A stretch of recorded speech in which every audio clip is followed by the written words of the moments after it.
മലയാളികളുടെ സ്വന്തം lady super സ്റ്റാറാണ് Manju Warrier. നിരവധി കഥാപാത്രങ്ങളിലൂടെ പ്രേക്ഷകരുടെ ഇഷ്ടം സ്വന്തമാക്കിയ താരം വിവാഹശേഷം സിനിമയിൽ നിന്നും നീണ്ട കാലത്തേക്കാണ് ഇടവേള എടുത്തിരുന്നത്. അപ്പോഴും മലയാള സിനിമയിൽ മഞ്ജു വാര്യർ എന്ന നടിയുടെ സ്ഥാനത്തെ മറികടക്കാൻ ആർക്കും കഴിഞ്ഞിരുന്നില്ല. വർഷങ്ങൾക്ക് ശേഷമുള്ള തിരിച്ചുവരവിൽ ഗംഭീര പ്രകടനങ്ങളും മേക്ക് ഓവറുകളുമായാണ് താരം തിരിച്ചെത്തിയത്. അതെല്ലാം തന്നെ പ്രേക്ഷകർ ഇരു കൈയും നീട്ടി സ്വീകരിക്കുകയും ചെയ്തു. സോഷ്യൽ മീഡിയയിൽ വളരെ സജീവമായ താരം ഇടയ്ക്കിടെ തന്റെ ചിത്രങ്ങളും സിനിമാ വിശേഷങ്ങളും എല്ലാം തന്നെ പങ്കുവച്ച് എത്താറുണ്ട്. വ്യക്തിജീവിതത്തിലെ പ്രതിസന്ധികളെ ധീരമായി നേരിട്ട ശേഷമായിരുന്നു തിരിച്ചുവരവ്. വിഷമഘട്ടത്തിൽ ആശ്വാസവുമായി പ്രിയപ്പെട്ടവരെല്ലാവരും മഞ്ജുവിനോടൊപ്പം ഉണ്ടായിരുന്നു. 14 വർഷത്തിനു ശേഷം ഗുരുവായൂർ അമ്പലത്തിൽ കുച്ചിപ്പുടി അരങ്ങേറ്റം നടത്തിയതിന് പിന്നാലെയാണ് മഞ്ജു വാര്യർ അഭിനയത്തിലേക്കും തിരിച്ചെത്തിയത്. മഞ്ജു വാര്യരുടെ തിരിച്ചുവരവിലെ വിശേഷങ്ങൾ വീണ്ടും ചർച്ചയായി മാറിക്കൊണ്ടിരിക്കുകയാണ് ഇപ്പോൾ. മീനാക്ഷിയെ ഡാൻസ് പഠിപ്പിക്കാൻ എത്തിയ ഗീത ടീച്ചറാണ് തനിക്ക് പ്രചോദനമേകിയതെന്ന് മഞ്ജു വാര്യർ അന്ന് പറഞ്ഞിരുന്നു. ഒട്ടും കോൺഫിഡൻസ് ഉണ്ടായിരുന്നില്ല. കുടുംബജീവിതമൊക്കെ ആയതോടെ കലയ്ക്ക് വേണ്ടി അർപ്പിക്കാൻ പറ്റിയ സാഹചര്യവും ആയിരുന്നില്ല. എല്ലാവരും പ്രോത്സാഹിപ്പിച്ചതോടെയാണ് ഒരു കൈ നോക്കാമെന്ന് മഞ്ജുവും തീരുമാനിച്ചത്. നൃത്തം തുടരുമോ എന്ന കാര്യത്തെക്കുറിച്ചൊന്നും തീരുമാനിച്ചിട്ടില്ലെന്നുമായിരുന്നു മഞ്ജു വാര്യർ അന്ന് പറഞ്ഞത്.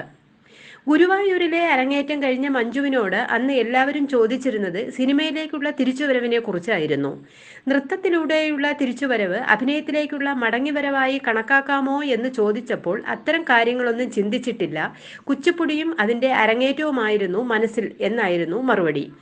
ഇനി എന്ത് സംഭവിക്കുമെന്നറിയില്ലെന്നും അന്ന് മഞ്ജു വാര്യർ പറഞ്ഞിരുന്നു. മകളായ മീനാക്ഷിയും മഞ്ജുവിന്റെ അരങ്ങേറ്റം കാണാനായി എത്തിയിരുന്നു. അച്ഛനും അമ്മയ്ക്കും സഹോദരനും ഭാര്യയ്ക്കുമെല്ലാം മഞ്ജുവിന്റെ അരങ്ങേറ്റത്തിൽ അതീവ സന്തോഷമായിരുന്നു. പഴയ മഞ്ജു ആയില്ലേ എന്നായിരുന്നു മാധവ വാര്യർ സത്യൻ അന്തിക്കാടിനോട് ചോദിച്ചത്. തൂവൽ കൊട്ടാരത്തിലെ ചിത്രീകരണം കഴിഞ്ഞ് കണ്ട അതേ മഞ്ജുവിനെയാണ് താൻ ഇവിടെ കണ്ടതെന്നായിരുന്നു അരങ്ങേറ്റം കാണാനെത്തിയ സത്യൻ അന്തിക്കാട് പറഞ്ഞത്.